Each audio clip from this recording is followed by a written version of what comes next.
Sobre tudo, sobre todos, tu és Ele, tu és Senhor. O teu povo te adora, o teu nome louvará. És refúgio e segurança em meio à tribulação, fortaleza e esperança, dono do meu coração.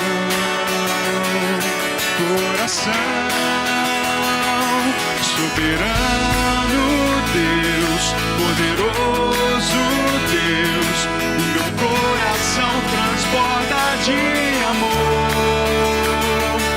Soberano Deus, poderoso Deus, tua graça é melhor do que viver.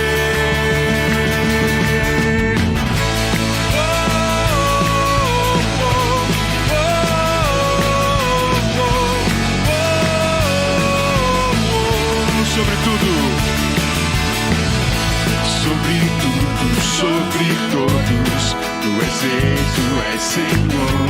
O teu povo te adora, o teu nome louvará. És refúgio e segurança em meio à tribulação, fortaleza e esperança, dono do meu coração.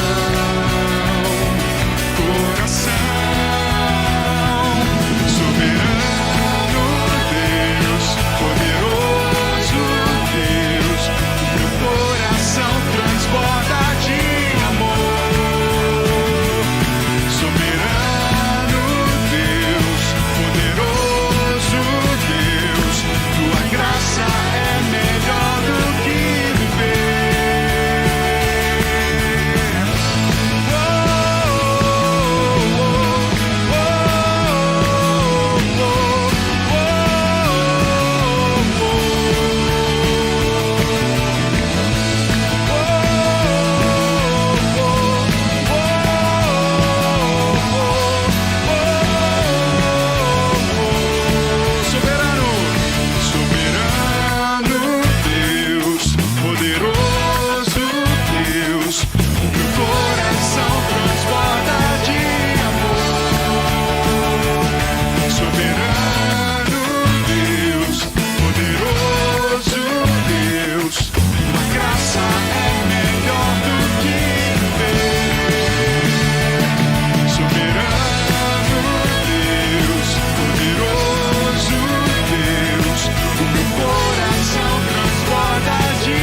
essa oração.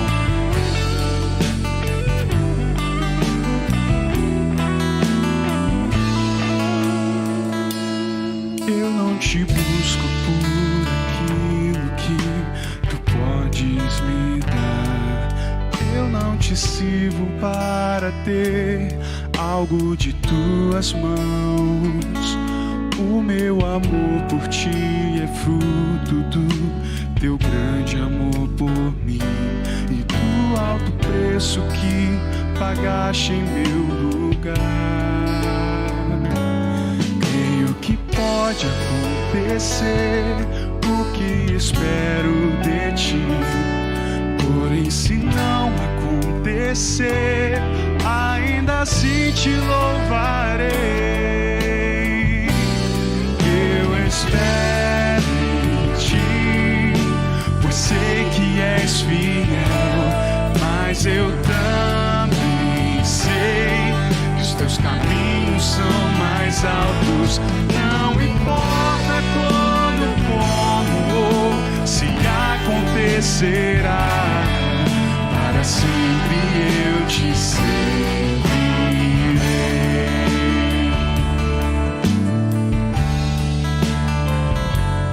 Eu não te busco por aquilo que tu pode podes me dar. Eu não te sirvo para ter algo de tuas mãos. O meu amor por ti é fruto do teu grande amor por mim e do alto preço que pagaste em meu lugar. E o que pode acontecer, o que eu espero de ti, porém se não acontecer, ainda assim te louvarei. Eu espero em ti, pois sei que és fiel, mas eu também sei que os teus caminhos são mais altos. Não importa quando, como ou se acontecerá, para sempre eu te servirei. Eu espero em ti, eu sei que és fiel, mas eu também sei que os teus caminhos são mais altos. Não importa quando, como ou se acontecerá, para sempre eu te servirei. Para sempre eu te servirei.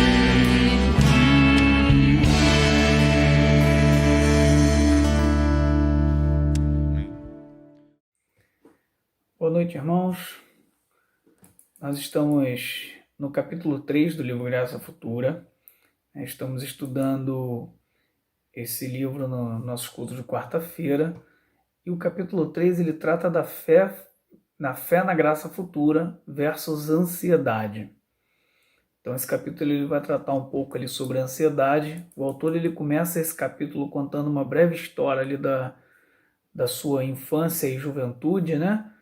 Tratando ali do ensino médio até sua faculdade, onde ele sofria com uma série de ansiedade que o fazia travar literalmente na hora de falar em público.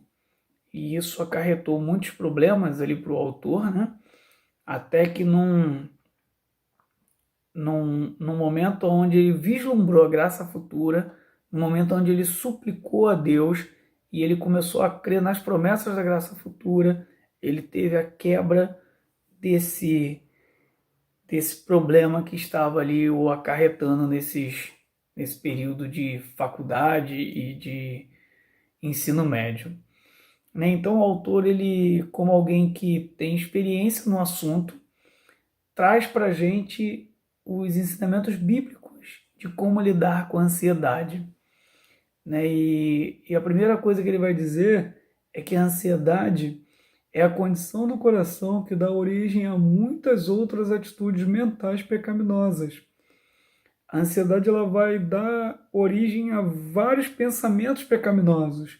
Ele dá um exemplo, por exemplo, se você tem ansiedade com finanças, por exemplo, isso pode te gerar cobiça para que você esteja sempre com as suas finanças em dia e possivelmente até um roubo. Se você tem ansiedade em ser alguém bem-sucedido naquilo que você está fazendo, num projeto, em alguma coisa que você está fazendo, isso pode te deixar irritado, isso pode te deixar agressivo, ignorante com outras pessoas. Então, a ansiedade, ela acaba sendo... ela é essa condição do coração que vai dar origem a muitos outros pensamentos pecaminosos. E a raiz da ansiedade, o autor ele coloca para a gente que o texto de Mateus 6, de 25 a 34, ele é a raiz dessa ansiedade. E eu encorajo os irmãos para que leiam esse texto de Mateus 6, 25 a 34, para que a gente possa, para que os irmãos possam entender melhor do que eu estou falando, até pelo tempo que nós temos aqui. Mas uma coisa interessante é que nesse texto, o autor ele coloca para a gente que a raiz da ansiedade está no versículo 30. O versículo 30, Ele diz assim: se Deus veste assim a erva do campo, que hoje existe e amanhã é lançada no fogo, não vestirá muito mais vocês, homens de pequena fé. A raiz da ansiedade, ela está muito ligada à fé inadequada na graça futura. Quando a minha fé na graça futura ela é inadequada, ela não se adequa àquilo que é realidade, ou seja, se a minha fé na graça futura for pequena, ou se eu não tenho fé na graça futura, isso vai acarretar em mim a ansiedade. Então, a ansiedade, ela está muito ligada à questão de fé, ou melhor, ela está muito ligada à falta da fé. E quando ele dá um exemplo aqui, o autor ele dá um exemplo muito interessante, né, que ele vai fazer uma pergunta dizendo: isso é uma boa notícia? E no texto ele traz um exemplo de uma pessoa que tem uma dor no estômago durante muito tempo, já tomou vários remédios e nada resolve aquela dor. E um belo dia ele vai numa consulta de rotina e o médico faz uns exames e fala: olha, você tem um câncer no intestino grosso. Isso é uma boa notícia? Com certeza eu e você diríamos rapidamente: não, não é uma boa notícia. Mas se olharmos por outra perspectiva, podemos perceber que se esse médico diagnosticou esse câncer no início, quando ele ainda pode ser tratado, e existe uma real possibilidade de ser bem sucedido esse tratamento, então talvez eu e você, olhando por outra perspectiva, diríamos que isso é uma boa notícia. Afinal de contas, o câncer foi detectado no começo, no início. E o câncer da nossa ansiedade é a mesma coisa. E nós acabamos de detectá-lo ele no início, aonde ainda existe uma real perspectiva de tratamento, né, e um tratamento bem sucedido. E ele coloca: como posso ter certeza, né? Há mais uma resposta possível: a verdade de que a ansiedade está enraizada no fato de não vivermos pela fé na graça futura. Ele vai colocar aqui um exemplo, né, de uma pessoa que diz assim: olha, eu tenho que lidar com sentimentos de ansiedade quase todos os dias, e por isso acho que a minha fé na graça futura de Deus é totalmente inadequada. Assim fico pensando até se posso ter alguma certeza de salvação. E aí, para responder essa pergunta, ele vai usar uma outra história, né? Uma outra parábola, onde ele diz o seguinte: imagine que você está numa corrida, e numa corrida de automóveis, aonde seu adversário, a pessoa que está concorrendo ali contra você, não quer permitir que você cruze a linha de chegada de jeito nenhum. Seu inimigo está tentando fazer com que você não cruze a linha de chegada. E num determinado momento seu inimigo joga lama no seu para-brisa. E você fica ali completamente sem visão daquilo que você tá na pista, né? E você começa a bambear para um lado e para o outro. O fato é que o fato de você não ter visão por algum momento não quer dizer que você abandonou a corrida, não quer dizer que você saiu da corrida, muito menos que você está correndo na pista errada ou no lado errado. Se assim fosse, seu inimigo não se preocuparia com isso. Mas o fato de você não ter a visão ali naquele momento só quer dizer que a sua visão está deturpada. Então, o que você e eu precisamos fazer? Puxar o esguicho ali, jogar uma água no para-brisa e usar ali o limpador de para-brisa para que a nossa visão possa retornar, possa voltar. E assim também é quando nós estamos com crise de ansiedade. Quando nós estamos lá na ansiedade, a nossa visão está deturpada. Não é que eu e você não cremos ou somos incrédulos. É porque naquele momento a nossa visão está deturpada. Mas aí o texto de Salmos 56:3, ele diz: mas eu, quando estiver com medo, confiarei em ti. Percebe que esse texto ele diz que eu, quando eu estiver com medo, em momento nenhum ele vai dizer que eu nunca terei medo. Mas o salmista ali ele vai dizer: olha, quando eu estiver com medo, eu confiarei em ti. Iremos passar por momentos de medo, iremos passar por momentos onde a nossa visão vai estar deturpada, mas precisamos ter a fé na graça futura, de que o Senhor está conosco todo o tempo. Os dois grandes edificadores da fé. Lutamos contra a ansiedade ao lutarmos contra a incredulidade e ao lutarmos a favor da fé na graça futura. Essa frase o autor coloca dizendo que esses são os grandes edificadores da fé. Se nós lutarmos contra a ansiedade, ou melhor, nós lutamos contra a ansiedade ao lutarmos contra a incredulidade. Quando eu luto contra a incredulidade, automaticamente eu estou combatendo a ansiedade. E como que eu luto contra a incredulidade? Eu luto com ela ao lutar a favor da fé na graça futura. Se eu creio na graça futura, eu deixo de ser incrédulo e automaticamente deixo de ter ansiedade, deixo de ser ansioso. 7 promessas da graça futura contra a ansiedade. Lembra que eu mencionei no início sobre o texto de Mateus 6? Então, o autor ele destaca Mateus 6, desmembrando ali versículo por versículo, trazendo 7 promessas da graça futura contra a ansiedade. O versículo de Mateus 6,25 diz: portanto, eu lhes digo que se preocupem com as próprias vidas, que não se preocupem com as próprias vidas quanto ao que comer ou beber, nem com seus próprios corpos quanto ao que se vestir. Não é a vida mais importante do que a comida e o corpo mais importante que a roupa? Ele está dizendo que nós precisamos crer na graça futura, de que nós não precisamos nos preocupar com essas coisas, né? Afinal de contas, o nosso corpo, que é algo muito complexo, que foi feito com todo o carinho do mundo, ele é muito mais importante do que roupa ou bebida. Observem as aves do céu, não semeiam, nem colhem, nem armazenam em celeiro, contudo o Pai Celestial as alimenta. Não tem vocês muito mais valor do que elas? Precisamos crer na graça futura de que nós, seres humanos, nós somos mais valiosos que as aves do céu. E se Deus sustenta as aves do céu, que não tem como plantar, guardar em celeiro, que dirá nós? Quem de vocês, por mais que se preocupe, pode acrescentar 1 hora que seja a sua vida? Nem eu nem você podemos mudar o nosso destino, né? Nem eu nem você podemos acrescentar 1 segundo sequer na nossa vida. Mas, contudo, o Pai Celestial nos sustenta. Por que vocês se preocupam com roupas?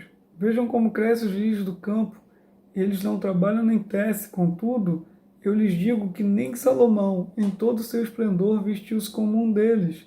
Se Deus veste assim a erva do campo, que hoje existe e amanhã é lançada no fogo, não vestirá muito mais a vocês, homens de pequena fé. Eu não sei quantos dos irmãos já tiveram a oportunidade de ver um campo de flores. Há alguns anos atrás, eu estive no sul e lá eu pude ver um campo de girassol. Eu posso dizer que foi uma das coisas mais bonitas que eu vi na minha vida. E aquelas plantas ali, nenhuma delas trabalham, guardam comida em celeiro, tecem suas roupas. No entanto, a própria Bíblia nos diz que nem Salomão, em todo o seu esplendor, vestiu-se como um deles.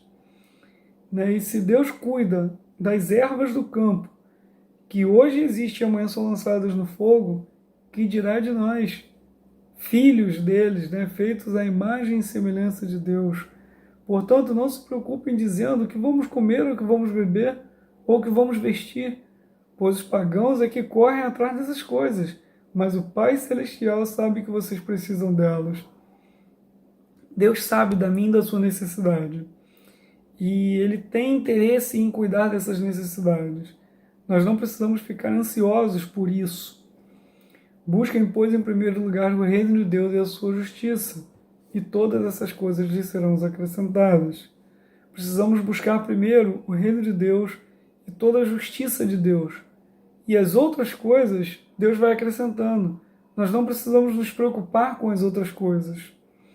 Portanto, não se preocupem com o amanhã, pois o amanhã se preocupará consigo mesmo, basta cada dia o seu próprio mal. Deus, ele suprirá todas as nossas necessidades, né? Deus suprirá todas as necessidades de minhas e suas.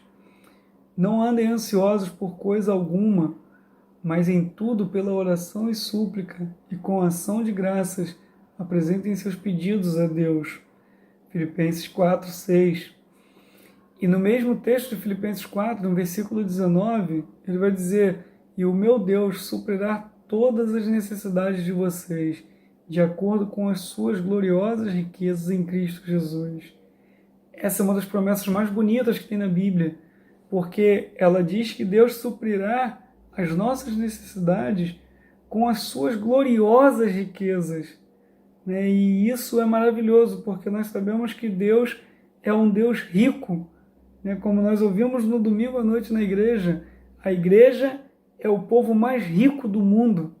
E nós somos ricos por conta dessas verdades. Essa verdade de Filipenses 4,19, que diz que o meu Deus suprirá todas as necessidades de vocês, de acordo com as suas gloriosas riquezas em Cristo Jesus. Quando estou ansioso, o autor ele diz que quando ele está ansioso, ele costuma usar muito o versículo de Isaías 41:10. Esse versículo diz: por isso não temas, pois estou com vocês. Não tenha medo, pois sou o seu Deus. Eu os fortalecerei e o ajudarei. Eu o segurarei com a minha mão direita vitoriosa. Olha que coisa linda, olha que promessa maravilhosa que Deus nos faz, Então, quando você estiver passando aí por uma crise de ansiedade, que você estiver com seu pensamento turvo, com seu pensamento, com sua visão embaçada, pela ansiedade, lembre aí do texto de Isaías 41:10. Por isso, não temas, pois estou com vocês. Não tenham medo, pois eu sou o seu Deus. Eu o fortalecerei e o ajudarei. Eu o segurarei com a minha mão direita vitoriosa. Que o Senhor possa estar nos abençoando e estar a cada dia mais nos dando a certeza da graça futura, para que a ansiedade possa ser banida das nossas vidas de uma vez por todas. Eu quero orar com vocês nesse momento e agradecer a Deus por essa oportunidade. Pai amado, Pai querido, eu te louvo e te agradeço, Pai, pela tua maravilhosa graça, Pai. Te agradecemos, Pai, pela tua graça futura, que o Senhor possa cada dia mais, Pai, estar nos fortalecendo, estar nos dando a sabedoria e a certeza da sua salvação, Pai. Tira, Senhor, de uma vez por todas das nossas vidas essa ansiedade, Pai. Que nós tenhamos a certeza, Senhor, de que a ansiedade, Pai, é a fé inadequada na graça futura, Pai. Que nós possamos ter a fé adequada na tua graça futura e assim banir a ansiedade das nossas vidas, Pai. É o que eu te peço no nome de Jesus. Amém.